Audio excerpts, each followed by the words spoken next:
Pancasila sebagai dasar negara dan ideologi bangsa lahir melalui proses yang panjang dan penuh perdebatan, mencerminkan semangat musyawarah, persatuan, dan kompromi dari para pendiri bangsa. Memahami proses kelahirannya adalah kunci untuk menghayati nilai-nilai luhur Pancasila. Salah satu peristiwa paling penting dalam proses lahirnya Pancasila adalah Piagam Jakarta yang dirumuskan oleh Panitia 9 pada 22 Juni 1945.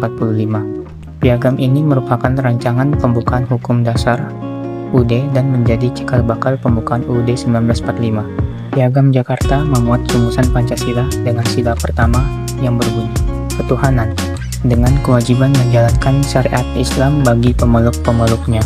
Namun menjelang proklamasi kemerdekaan pada 17 Agustus 1945, terjadi keberatan dari tokoh-tokoh perwakilan Indonesia bagian timur terhadap 7 kata dalam sila pertama tersebut yang dianggap diskriminatif dan berpotensi memecah belah bangsa. Peristiwa perubahan 7 kata dalam Piagam Jakarta sebelum disahkan oleh PPKI, Panitia Persiapan Kemerdekaan Indonesia, pada 18 Agustus 1945 mencerminkan 2 nilai utama Pancasila. Yang pertama, persatuan Indonesia.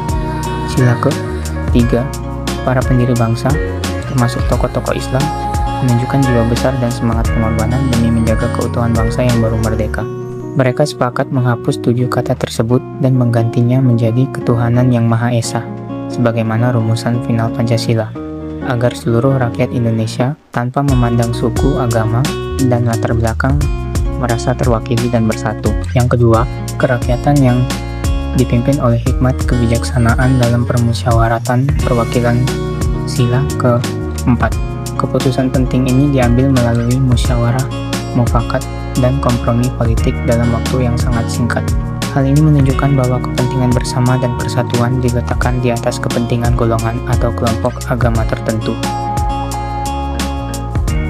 Pelajaran paling berharga dari peristiwa ini adalah pentingnya kompromi, toleransi, dan mengutamakan persatuan di atas kepentingan kelompok. Kompromi adalah kekuatan. Para pendiri bangsa mengajarkan bahwa untuk membangun negara yang majemuk, kita harus siap berkorban dan berkompromi. Menetapkan dasar negara bukan tentang memaksakan kehendak mayoritas atau minoritas, melainkan mencari titik temu. Toleransi adalah fondasi. Keberanian tokoh-tokoh untuk menerima keberatan dari kelompok minoritas menunjukkan kedewasaan berpolitik dan toleransi yang tinggi. Toleransi bukan hanya menerima perbedaan, tetapi juga menghargai dan melindunginya. Nilai-nilai ini sangat relevan bagi generasi muda yang hidup di era keterbukaan informasi dan polarisasi sosial.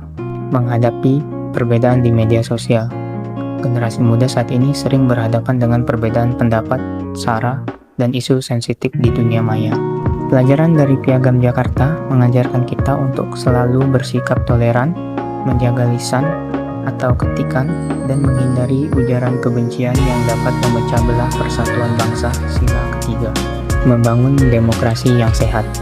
Dalam lingkungan kampus, organisasi, atau komunitas, generasi muda perlu menerapkan musyawarah mufakat sila ke-4 dan semangat kekeluargaan. Hindari voting yang membelah jika musyawarah masih bisa ditempuh. Pelajaran utamanya, kepentingan bersama, Bhinneka Tunggal Ika harus selalu di atas kepentingan diri atau kelompok. Generasi muda harus menjadi penjaga komitmen persatuan yang telah diwariskan oleh Founding Fathers melalui sejarah lahirnya Pancasila.